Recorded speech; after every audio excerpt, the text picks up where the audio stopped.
मधुबन के बाबा, मधुबन के बाबा मुरली वाले, आपका क्या कहना, आपका क्या कहना। ओम शांति। आज 13 नवंबर 2022 के अव्यक्त बाप दादा के मधुर महावाक्य सुनेंगे, जिसकी रिवाइज डेट है 10 दिसंबर 1992। मुरली का सार है, पूर्वज और पूज्य की स्मृति में रहकर सर्व की अलौकिक पालना करो। तो बहुत ही प्रेम और एकाग्रता से सुनते हैं आज के मधुर अव्यक्त महावाक्य। आज विश्व रचता बाप अपनी श्रेष्ठ रचना को देख रहे हैं। सर्व रचना में से श्रेष्ठ रचना आप ब्राह्मण आत्माएं हो, क्योंकि आप ही विश्व की पूज्य आत्माएं हो। एक तरफ पूर्वज हो और साथ साथ पूज्य आत्माएं भी हो। इस कल्प वृक्ष की फाउंडेशन अर्थात जड़ आप ब्राह्मण आत्माएं हो। इस वृक्ष के मूल आधार तना भी आप हो, इसलिए आप सर्व आत्माओं के लिए पूर्वज हो। सृष्टि चक्र के अंदर जो विशेष धर्म पिता कहलाए जाते हैं, उन धर्म पिताओं को भी आप पूर्वज आत्माओं द्वारा ही बाप का संदेश प्राप्त होता है, जिस आधार से ही समय प्रमाण वो धर्म पिताएं अपने धर्म की आत्माओं प्रति संदेश देने के निमित्त बनते हैं। जैसे ब्रह्मा बाप ग्रेट ग्रेट ग्रैंडफादर है, तो ब्रह्मा के साथ आप ब्राह्मण आत्माएं भी साथी हो, इसलिए आप पूर्वज आत्माएं गाई हुई हों। पूर्वज आत्माओं का डायरेक्ट चाहे इनडायरेक्ट सर्व आत्माओं से कनेक्शन है। जैसे वृक्ष की सर्व टाल टालियों का संबंध जड़ से व तना से जरूर होता है, चाहे किसी भी धर्म की छोटी व बड़ी टाल टालियां हो, लेकिन संबंध स्वतः ही होता है। तो पूर्वज हुए ना। आधा कल्प राज्य अधिकारी बनने के बाद फिर पूज्य आत्माएं बनते हो। पूज्य बनने में भी आप आत्माओं जैसी पूजा और किसी भी धर्म की आत्माओं की नहीं होती। जैसे आप पूज्य आत्माओं की विधि पूर्वक पूजा होती है, ऐसे कोई धर्म पिता की भी पूजा नहीं होती। बाप के कार्य में जो आप ब्राह्मण साथी बनते हो, उन्हों की भी देवता व देवी के रूप में विधि पूर्वक पूजा होती है। और कोई भी धर्म पिता के साथी धर्म की पालना करने वाली आत्माओं की विधि पूर्वक पूजा नहीं होती, गायन होता है।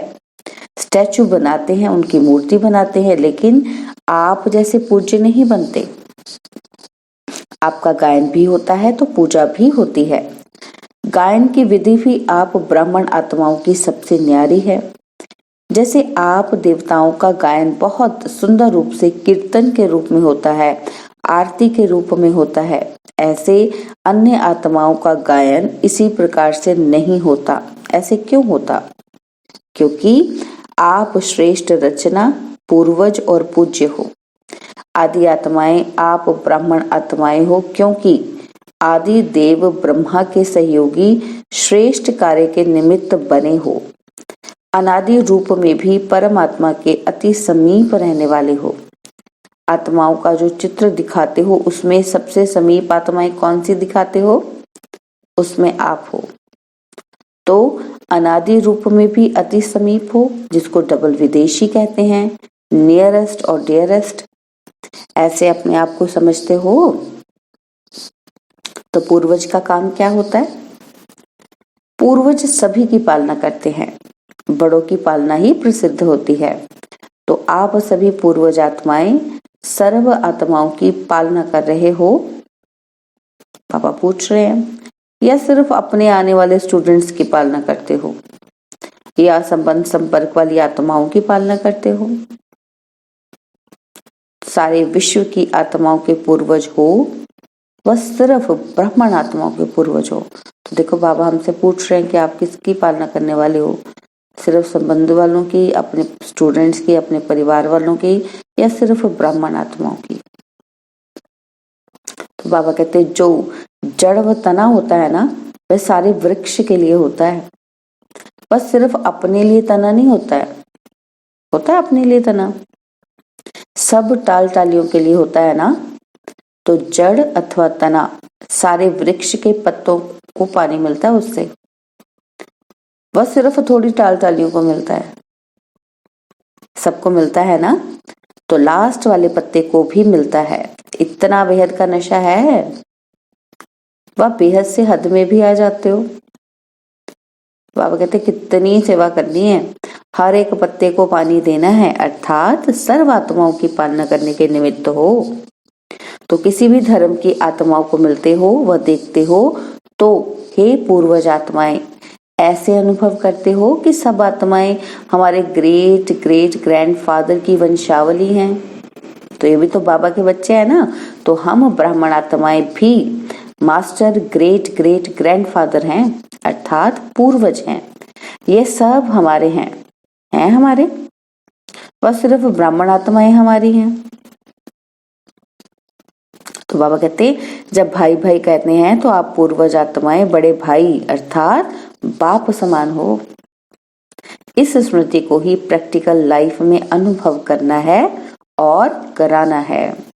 आप सभी पूर्वज आत्माओं की पालना का स्वरूप क्या है? कैसे पालना करते हो? लौकिक जीवन में भी पालना का आधार क्या होता है? कैसे करते हैं हम?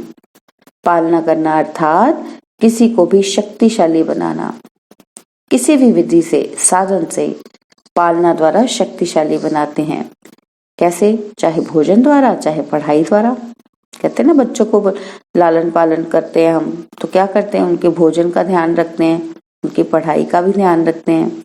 लेकिन पालना का प्रत्यक्ष स्वरूप, उसका रिजल्ट क्या होता है कि आत्मा में शक्ति और शरीर में शक्ति आती है। अच्छा भोजन देंगे, पढ़ाई देंगे तो क्या होगा? आत्मा में भी शक्ति आएगी, शरीर में भी शक्ति आएगी। तो पालना का प्रत्यक्ष स्वरूप हुआ शक्तिशाली बनाना। तो आप पूर्वज आत्माओं के पालना की विधि क्या है? तो अलौकिक पालना का स्वरूप है, ये तो लौकिक पालना हो गई कि वो उसको भोजन देना और पढ़ाई देना। तो हम तो क्या है, पूर्वज आत्माएं हैं, तो हमारा तो अलौकिक काम भी है।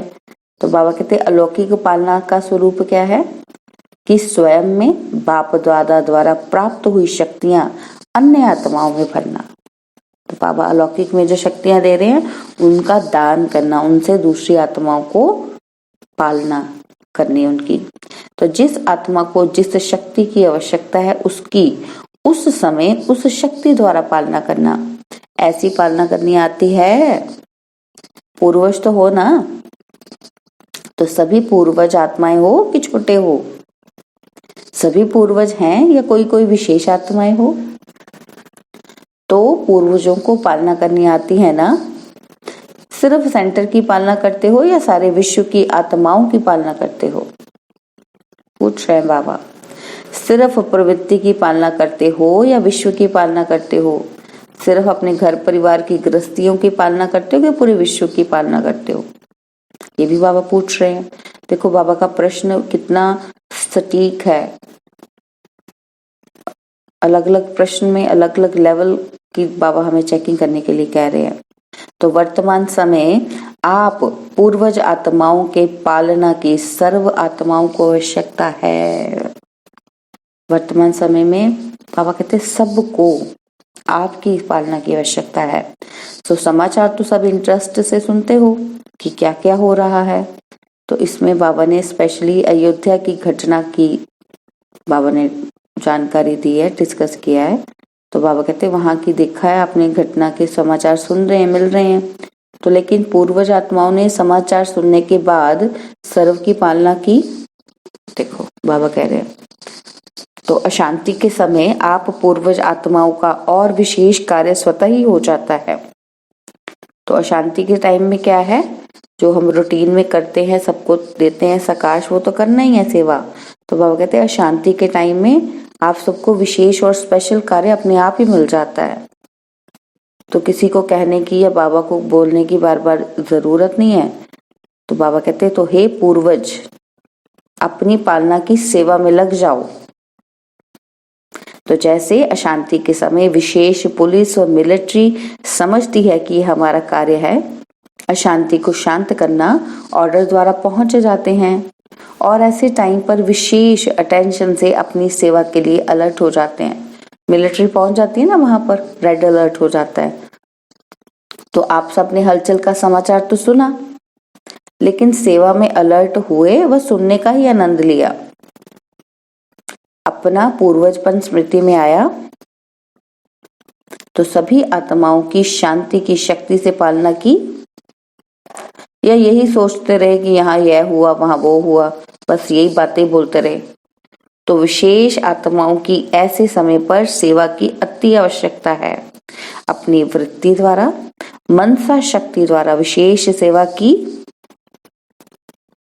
पर जैसे विधि पूर्वक याद में रहते हो सेवा करते हो उसी रीति किया, रूटीन ही फॉलो की। बाबा कहते हैं आप रूहानी सोशल वर्कर भी हो, तो रूहानी सोशल वर्कर ने अपनी विशेष एक्स्ट्रा सोशल सेवा की, इतनी अपनी जिम्मेवारी समझी, या प्रोग्राम मिलेगा तो करेंगे। तो ऐसे समय पर सेकंड में अपनी सेवा पर अलर्ट हो जाना चाहिए। यही आप पूर्वज आत्माओं की जिम्मेवारी है। कोई आपको बोले नहीं, ये आपकी जिम्मेवारी है, आप अलर्ट हो जाना चाहिए। बुद्धि में स्वतः ही आना चाहिए कि मैं पूर्वज आत्मा हूँ, बड़ा हूँ, मुझे अभी एक्स्ट्रा अचानक का ये जो पार्ट आ गया, मुझे उसमें उस सर्विस में भी तत्पर रहना है। अभी भी विश्व में हलचल है और यह हलचल तो समय प्रति समय बढ़नी ही है। तो आप आत्माओं का फर्ज है ऐसे समय पर आत्माओं में विशेष शांति की, सहन शक्ति की हिम्मत भरना, लाइट हाउस बन सर्व को शांति की लाइट देना। समझा क्या करना है? अभी अपनी जिम्मेवारी व फर्ज अदाई और तीव्र गति से पालन करो। फर्ज अदाई और तीव्र गति से पालन करो, जिससे आत्माओं को रूहानी शक्ति की राहत मिले। जलते हुए दुख की अग्नि में शीतल जल भरने का अनुभव करें। यह फर्ज अदाई कर सकते हो? बाबा कहते कर सकते हो कि नहीं? दूर से भी कर सकते या सामने आएंगे तब करेंगे? कर तो रहे हो, लेकिन अभी और जैसे हलचल तेज होती जाती है तो आपकी सेवा भी और तेज हो। समझा? पूर्वजों की पालना क्या है? ऐसे नहीं कि पूर्वज हैं लेकिन पालना नहीं कर सकते। पूर्वज का काम ही है पालना द्वारा शक्ति देना। श्रेष्ठ शक्तिशाली स्थिति द्वारा परिस्थिति को पार करने की शक्ति अनुभव कराओ। अच्छा, चारों ओर के सर्व आदि देव ब्रह्मा के मददगार आदि आत्माओं को, सर्व आत्माओं के फाउंडेशन पूर्वज आत्माओं को, सदा सर्व आत्माओं प्रति बेहद सेवा की श्रेष्ठ वृत्ति रखने वाली आत्माओं को, सर्व रूहानी सोशल सेवाधारी आत्माओं को बाप दादा का याद, प्यार और नमस्ते। हम रूहानी बच्चों की रूहानी बाप दादाजी को दिलवा जान सिकवा प्रेम से नमस्ते। ओम शांति। प्यारे बाबा, मीठे बाबा, मेरे बाबा, शुक्रिया बाबा, शुक्रिया बाबा, शुक्रिया बाबा।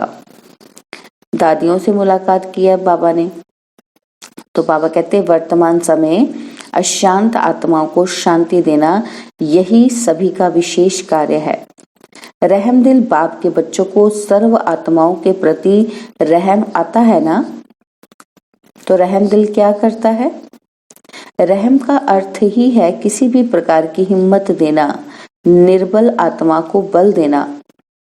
तो आत्माओं के दुख का संकल्प तो मास्टर सुखदाता आत्माओं के पास पहुंचता ही है। जैसे वहां दुख की लहर है, ऐसे ही विशेष आत्माओं में सेवा की विशेष लहर चले। देना है, कुछ करना है, ये लहर चलनी चाहिए। तो क्या किया? वो हर एक को सेवा का एक्स्ट्रा चार्ट चेक करना चाहिए। जैसे साधारण सेवा चलती है वो तो चलती है, लेकिन वर्तमान समय वायुमंडल द्वारा वृत्ति द्वारा सेवा का विशेष अटेंशन रखो। इसी से स्व की स्थिति भी स्वतः ही शक्तिशाली हो जाएगी। ऐसी लहर फैलाई है। विश्व के राजे बनते हैं तो सर्व आत्माओं के प्रति लहर होनी है ना। वंचित कोई आत्मा न रह जाए, चाहे अन्य धर्म की आत्माएं हो लेकिन है तो अपनी वंशावली। चाहे कोई भी धर्म की आत्माएं हैं लेकिन जड़ तो एक ही है। यह लहर है ये लहर कि नहीं है? Attention please. इसके प्रति बाबा कहते ध्यान देना है कि कोई भी आत्मा वंचित ना रह जाए।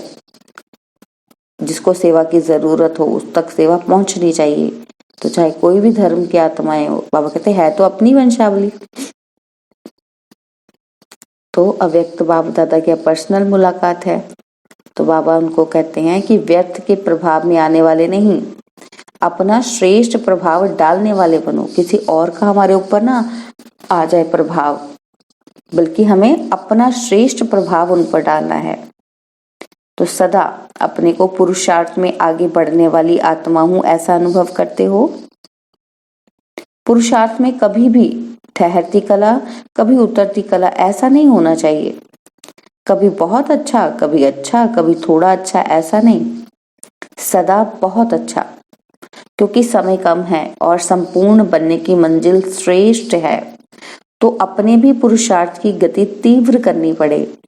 पुरुषार्थ के तीव्र गति की निशानी है कि वह सदा डबल लाइट होगा, किसी भी प्रकार का बोझ नहीं अनुभव करेगा। चाहे प्रकृति द्वारा कोई परिस्थिति आए, चाहे व्यक्तियों द्वारा कोई परिस्थिति आए, लेकिन हर परिस्थिति स्वस्थिति के आगे कुछ भी अनुभव नहीं होगी। स्वस्थिति की शक्ति पर स्थिति से बहुत ऊंची है। स्वस्थिति की शक्ति पर स्थिति से बहुत ऊंची है। क्यों?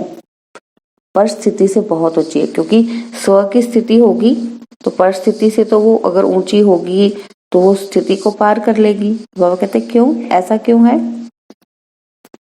यह स्व है, वह पर है। तो अपनी शक्ति भूल जाते हो तभी तो परिस्थिति बड़ी लगती है। तो सदा डबल लाइट का अर्थ ही है कि लाइट अर्थात ऊंचे रहने वाले। हल्का सदा ऊंचा जाता है, बोझ वाला सदा नीचे जाता है। आधा कल्प तो नीचे ही आते रहे ना, लेकिन अभी समय है ऊंचा जाने का। तो क्या करना है? सदा ऊपर। तो शरीर में भी देखो, आत्मा का निवास स्थान ऊपर है, ऊंचा है, पाँव में तो नहीं है ना। तो जैसे शरीर में आत्मा का स्थान ऊंचा है, ऐसी स्थिति भी सदा ऊंची रहे। ब्राह्मण की निशानी भी ऊंची चोटी दिखाते हैं ना, तो चोटी का अर्थ है ऊंचा। तो स्थूल निशानी इसलिए दिखाई है कि स्थिति ऊंची है। शूद्र को नीचा दिखाते हैं तो ब्राह्मण को ऊंचा दिखाते हैं। तो ब्राह्मणों का स्थान और स्थिति दोनों ऊंची। अगर स्थान की याद होगी तो स्थिति स्वतः ऊंची हो जाएगी। ब्राह्मणों की दृष्टि भी सदा ऊपर रहती है, क्योंकि आत्मा आत्माओं को देखती है। आत्मा ऊपर है तो दृष्टि भी ऊपर जाएगी। कभी भी किसी से मिलते हो या बात करते हो तो आत्मा को देखकर बात करते हो, आत्मा से बात करते हो। आपकी दृष्टि आत्मा की तरफ जाती है। आत्मा मस्तक में है ना, तो स्थिति ऊंची स्थिति में स्थित रहना सहज है। जब ऐसी स्थिति हो जाती है तो नीचे की बातों से, नीचे के वायुमंडल से सदा ही दूर रहेंगे, उसके प्रभाव में नहीं आएंगे। अच्छा प्रभाव पड़ता है या खराब भी पड़ जाता है? पूछ रहे हैं बाबा। अगर प्रवृत्ति में खराब वायुमंडल हो फिर क्या करते हो? प्रभावित होते हैं कि खराब को अच्छा बनाने वाले हो या उसके प्रभाव में आने वाले हो। क्योंकि माया भी देखती है ना कि अच्छा उंगली तो पकड़ ली है, अब उंगली के बाद हाथ पकड़ेगी और हाथ के बाद पांव पकड़ लेगी। इसलिए प्रभाव में नहीं आना, प्रभाव में आने वाले नहीं, श्रेष्ठ प्रभाव डालने वाले। तो ब्राह्मण आत्मा अर्थात सदा डबल लाइट, ऊंचे रहने वाले। इसी स्मृति से आगे उठते चलो। अच्छा, सभी खुश रहते हो ना? दुख की लहर तो नहीं आती, क्योंकि जो दुख धाम छोड़ चले उनके पास दुख की लहर कैसे आ सकती है? संगम पर दुख धाम और सुख धाम दोनों का ज्ञान है, दोनों के नॉलेजफुल शक्तिशाली आत्माएं हैं। तो गलती से भी दुख धाम में नहीं जा सकते। सदा खुश रहने वालों के पास दुख की लहर कभी आ ही नहीं सकती। अच्छा, सेवा और स्व उन्नति दोनों का बैलेंस रखो। किसका बैलेंस रखने के लिए बोला है? सेवा और स्व उन्नति। ऐसे नहीं कि सेवा में मस्त हो गए और स्व उन्नति भूल गए। सेवा का शौक ज्यादा है, लेकिन दोनों का बैलेंस। समझा? इसको अंडरलाइन करेंगे। सेवा का और स्व की उन्नति का बैलेंस होना चाहिए। अच्छे चल रहे हैं, लेकिन सिर्फ अच्छे तक नहीं रहना, और अच्छे से अच्छे, इसका ध्यान रखना है। तो बाबा ने वरदान दिया आज, अपनी जीवन को हीरे समान वैल्यूएबल बनाने वाले, स्मृति और विस्मृति के चक्कर से मुक्त भव।